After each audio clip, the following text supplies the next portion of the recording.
I'll be completely honest with you guys. I really don't want to preview this game. I really don't.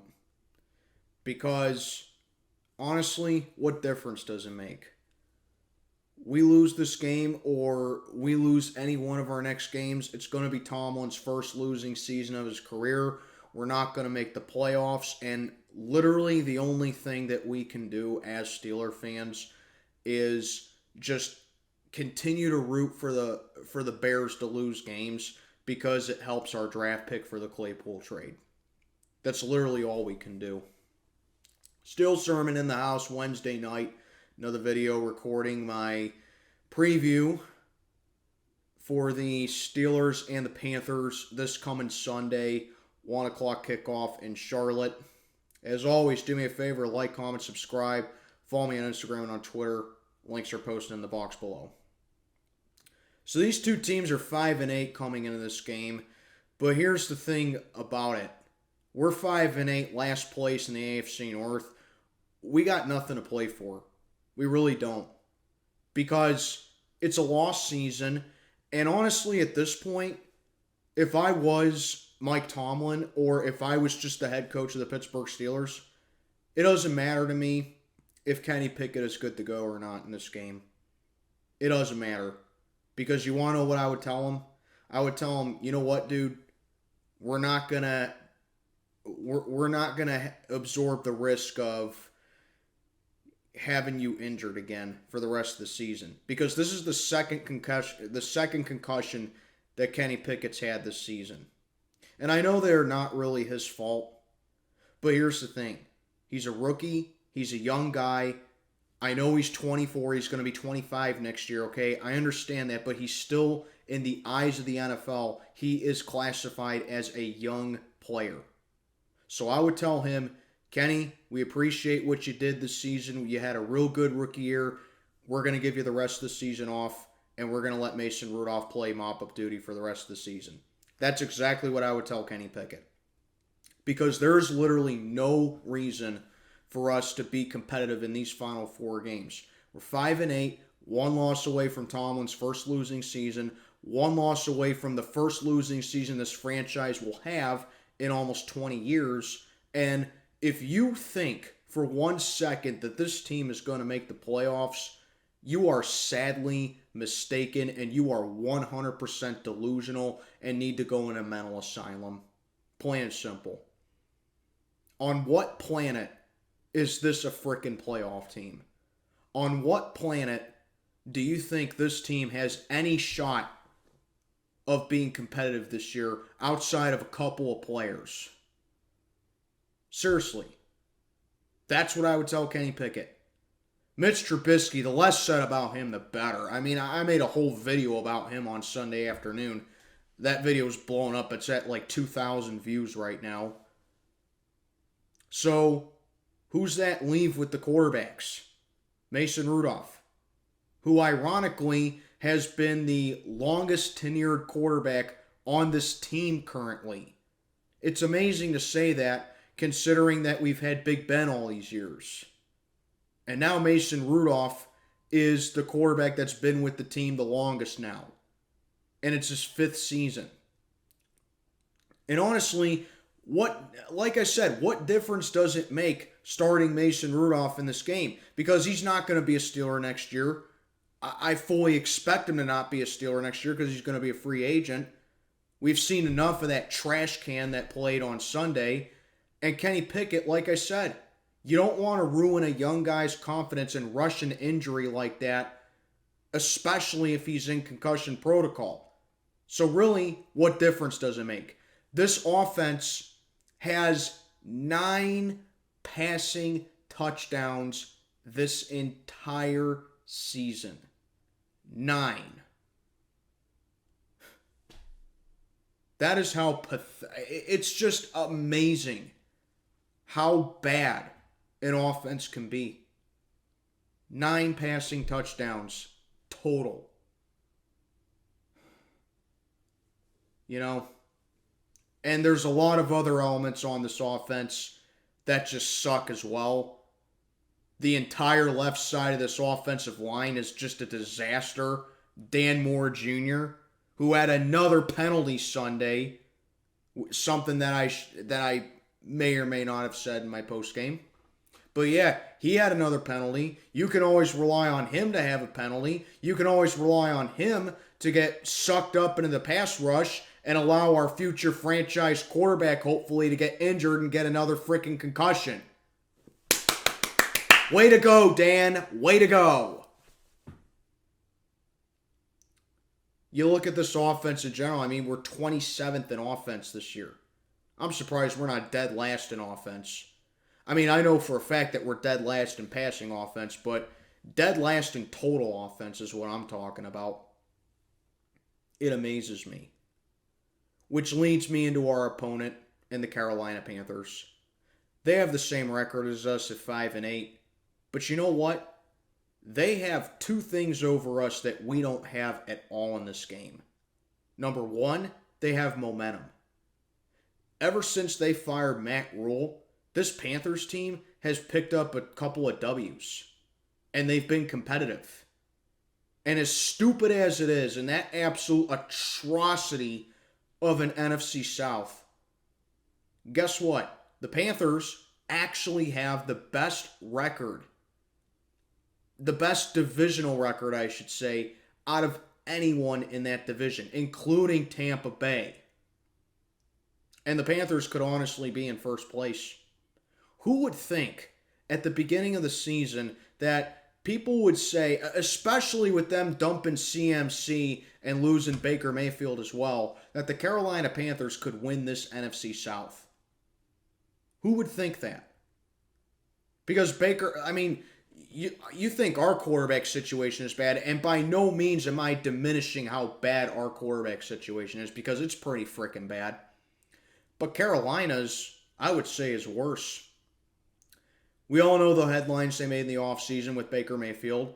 Didn't work out, obviously. He's now with the Rams. And wouldn't you know, he had 2 days to learn the playbook with the Rams, and he leads the Rams to a victory over the Raiders on Thursday night last week.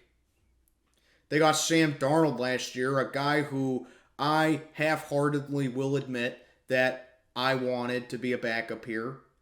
But seeing how poorly he's been with the Panthers, he's been their primary starter pretty much. Not going too well, it looks like. And I believe that he is going to start this week. And then you got P.J. Walker, a guy who was in the XFL or the CFL, whatever it was. I think it was the XFL. He's been the starter this season from time to time. And he's actually done okay. Nothing amazing, but nothing terrible. And they've actually been way better off without CMC. You think that with them getting rid of Christian McCaffrey, that they're like, oh, you know, they're tanking the season. It's just another lost season for the Panthers.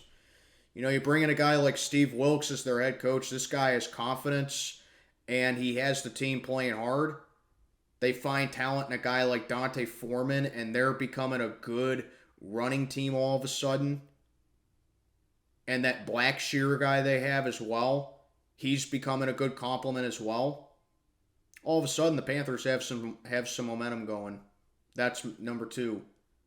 They got momentum, and they can win the NFC South. Us, we're done. We really are.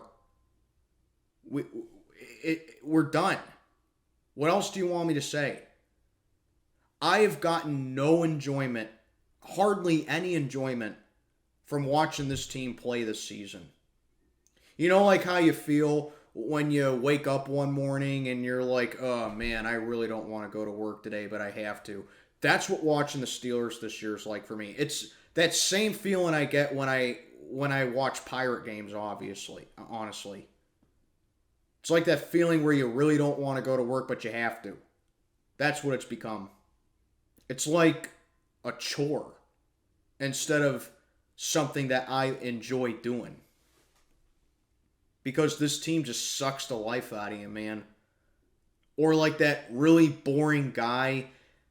Or, you know, like when you're at a party and there's just that one really boring guy with the nastiest attitude ever. He doesn't talk to anybody. He doesn't play in any of the games. Just has like just has like a real crappy attitude, and he's like a total party pooper. That's what this team is to me. And until we make legitimate changes, and I'm not just talking about putting in a new body for the rush defense, because our rush defense is so hit and miss this year. So hot and cold, so up and down. There is absolutely no in between. We let J.K. Dobbins run for 120 yards on us last week. We let Cincinnati's backup running back gash us all night long a couple weeks ago. We had trouble stopping the Jets' rush attack back in week 4. We let the Patriots have a solid rush game against us. Trying to think of who else we played. Oh yeah, Philly ran hog wild all over us, and when the Bills were just gagging us until we were purple in the face, they were running the ball down our throats to pad their lead when we were already dead on arrival. And Nick Chubb back in week 3, over 100 on the ground for him. Why should I expect anything different from this rush defense that now has to go up against a hungry guy like Dante Foreman, who's been the anchor of that offense for the Panthers for the majority of the season? Why? Why should I expect anything different? We're still going to do the same defensive scheme, and as you can tell, there's no keys to victory for the rest of the season because, like I've said a couple of times in this video already, what's the difference? It's the same damn video regardless if I put it in there or not. It's the same game plan every week that I lecture about this team, but it never translates on the field. Why? Because Mike Tomlin is the most static coach of all time. Never makes any changes. Never. But anyway, how do you expect this rush defense to come up big? How do you expect this pass defense to even come up big? Because we all know the Steelers have a knack for letting backups and mediocre quarterbacks have good games. You know? After all, Anthony Brown pretty much beat us last week when he's Baltimore's third stringer. A guy who outdueled a 6-year veteran in Mitch Trubisky. You ought to be embarrassed, Mitch. Letting a third-string backup quarterback who never even got his feet wet in the NFL outduel you, and you've had starter experience in Chicago. You ought to be ashamed of yourself, man. How do you look? Seriously, Mitch, how do you look at yourself in the mirror after throwing 3 ridiculously awful interceptions against the Ravens? And they were all on him, by the way. So get the hell out of here with your offensive line and Matt Canada's system, or, it's a new offense, so he needs to gel. How many freaking games does it take for this guy to learn an offense? How many? Baker Mayfield had 2 days to learn the Rams offense, goes 98 yards down the field, and he leads the Rams to a win. So get the hell out of here with this, he needs to learn the offense excuse. It's null and void. But Mitch, how do you look at yourself in the mirror and go, yeah, I gave it my all? How? That's why it don't matter who we start at quarterback in this game. It could be Mitch. It could be Kenny. It could be Mason. It could even be Zach Gentry like it could have been on Sunday.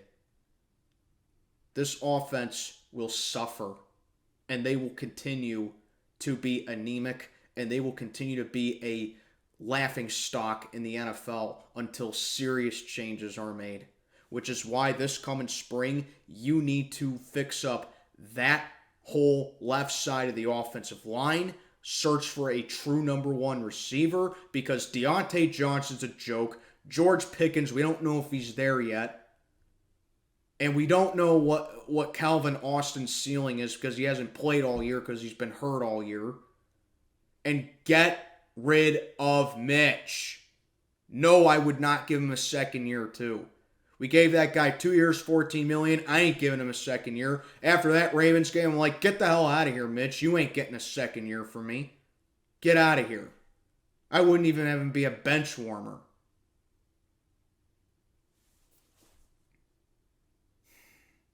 So that's the difference in a nutshell between the Panthers and the Steelers.